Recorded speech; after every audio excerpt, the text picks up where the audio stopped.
What up, Detoners? I don't know if you watched my last video giving a shout out to DeathCrustPunk Productions. Go check it out. Go to his link. Subscribe to his channel. I'm actually going to react to one of his videos. It's his latest one. It's called Top 10 Unlicensed NES Games, the short version.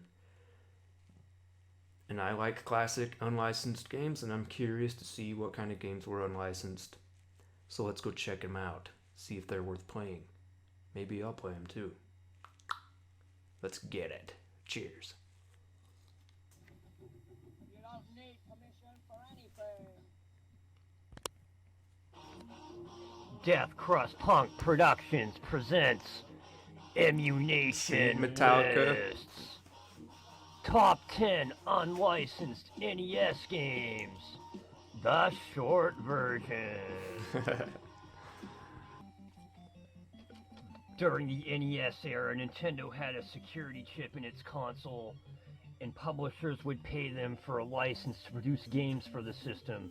However, there were a few publishers who found ways around the chip and agreements and marketed games without Nintendo's approval. Many of these games were of poor quality, but a few stand out as fun games. Here are my top 10 games from publishers who flipped off Nintendo's contracts and pissed all over Nintendo's seal of quality. I like it. I like it, Aminator. Number 10. I like that intro. That was good. That was good. Tubin, developed by and published by Tengen in 1989. Tubin. In this translation of an Atari Games arcade game, and in fact, Tengen is a front company for Atari games. I think I've played this before. Story for another time. Anyhow, in this game, you ride down the river in your inner tube and throw cans of soda at anything in your way. Throw cans of soda. Fun gameplay overcomes average graphics to earn this game its spot on the list. Well done. I see there's some editing here. Number 9. I guess that's why it's called the short version, huh? Number 9. Vindicators, developed and published by Tengen in 1989. 1989. I was 3 years old. Tengen gives us another solid port of an Atari Games arcade cabinet. A good overhead run and gun, or in this case, ride and gun. While not as good as similar games in the genre such as Iron Tank or Jackal, Riding gun. it's still, but blasting shit with your tank while keeping an eye out on the gas gauge. Actually looks pretty fun. Upgrading your war machine between levels puts this game on the list. Nice. Cool game. Looks pretty fun. Number 8. Death Race, developed and published by American Game Cartridges in 1991. Death Race, huh? Oh. Inspired by the late 70s arcade game Death Race, which in turn was inspired by the cult classic Death Race 2000 movie. In this car combat game, capture the flags to open the next level and take out enemies with your car's guns and missiles. This game looks cool, or actually. make roadkill a pedestrian. You can just like run them over. It reminds me of Spy Hunter. This is one tough bitch and a little hard to control, but the fun of upgrading your vehicle to better run and gun your foes make it worthwhile. That game actually looks cool. I'd totally play this game. I would totally play Death Race. I think that's what it was called, right? Death Race? Number 7. Ah, I like the 7. It's all sideways. Wally Bear and the No Gang, developed and published by American Game Cartridges. Cheers, bro. In this side-scrolling action platformer with an anti-drug message, guide a young anthropomorphic skateboarding bear through the neighborhood tossing frisbees at your foes. Largely considered garbage.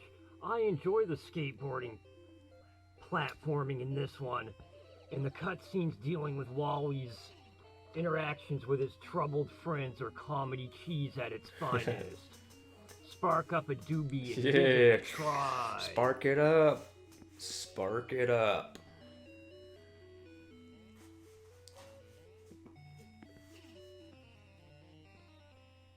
Comedy cheese. Number 6. Master Chu and the Drunkard Who. Published by Color Dreams and developed by Joy Van, released in 1989. The last game dealt with drugs. What goes better with drugs than alcohol? Guide Master Chu and Drunkard Who in 2-player mode through Asian landscapes to defeat an angry god or something. Another game largely regarded as trash. I think this game has good graphics. Yeah. And I enjoy finding the hidden yin-yang symbols to open up the battle with goofy bosses. The graphics actually aren't bad considering how old it is. For an old game, you know. NES. 5. Fantasy Zone. Published by Tengen and developed by Pixel, released in 1990. Fantasy Zone. Tengen made a deal to publish versions of several properties from Nintendo's console rival Sega, including this classic early example of the shoot-'em-up genre.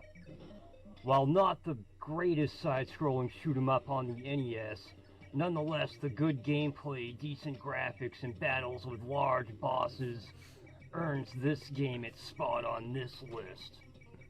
Doesn't look too bad actually. Number 4. Number 4. Micro Machines. Micro Machines. Published by Camerica, developed by Codemasters. Published in 1991.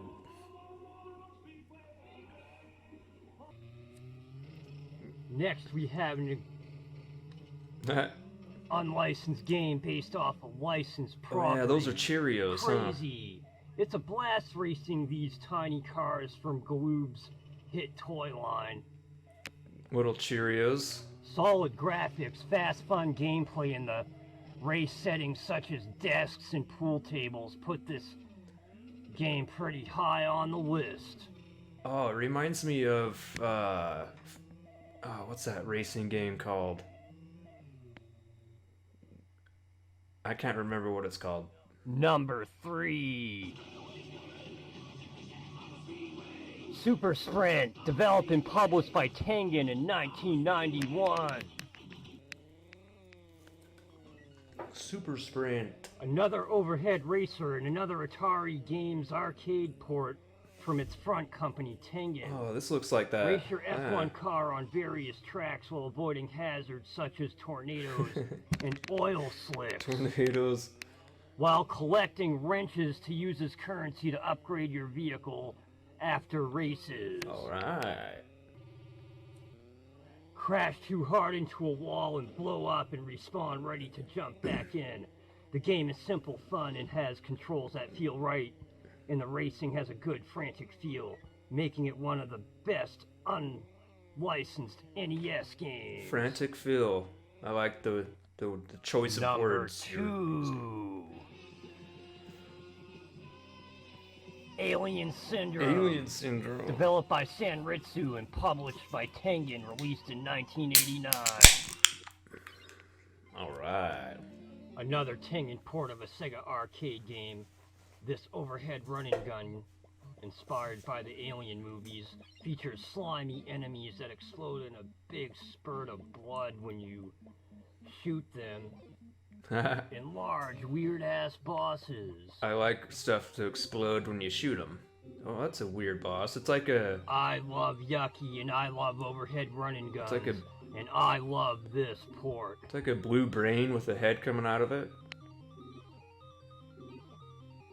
We'll call him Blue Brain Man. And what is that? Whoa, his head turned into a And now the moment you've all been waiting for. Number fucking 1! Hell yeah, number fucking 1. Silent Assault. Developed by Sachin and published by Color Dreams and released in 1990. Did I say I love overhead running guns? I might love side-scrolling running guns even more. Hell yeah. This game is like a cheap knockoff of Contra, with limited weapon power-ups and the graphics aren't the greatest, but the game's quirky personality exhibited ways as the level set at some sort of fair/zoo, complete with, Kind of. this weird-ass giraffe with a staircase going up to its ass. Bizarre bosses such as this arcade machine A blue giraffe. I was gonna say, it kind of reminds me of like a Castlevania with guns. Spits small skulls at you. That's just fucking awesome. And Contra, yeah. And also the what the fuck ending. Those quirks elevate Silent Assault to the top of this list. And it's a game I love in general. It's a fucking classic. Go check it out. Thanks for watching. Yes, thank you, Emunator. That's all for now. Thanks for watching. What are your favorite unlicensed NES games? Oh, well. Do you hate any that I picked? Be sure to like, comment. His video, not mine. His. Subscribe. Subscribe. And if you do happen to subscribe, hit the bell. Click that notification bell to be alerted when I upload more crazy retro gaming content. Get over to his channel. Or don't do any right of that now. shit at all. I don't really give a fuck. Anyhow, this is DeathCrustPunk Productions. I am the Emunator. Have a great day. Hell yeah, Emunator. Emunator. DeathCrustPunk Productions. You heard what he said at the end. Go over there and subscribe. Kick that notification bell. Comment. Leave him a positive comment. Alright? Sometimes just a small comment on somebody's video goes a long way. It's like the butterfly effect. Have you heard of the butterfly effect? A butterfly will flap its wing. It'll send out that little teeny breeze that came off that butterfly wing flap. It'll go across the world. And as it goes across the world, it will gain strength. And it'll keep gaining strength and gaining strength and gaining strength. And next thing you know, that little butterfly flap is a hurricane of positivity that can be felt by everyone. So go subscribe to him, damn it. I did. I enjoy his content. I enjoy his videos.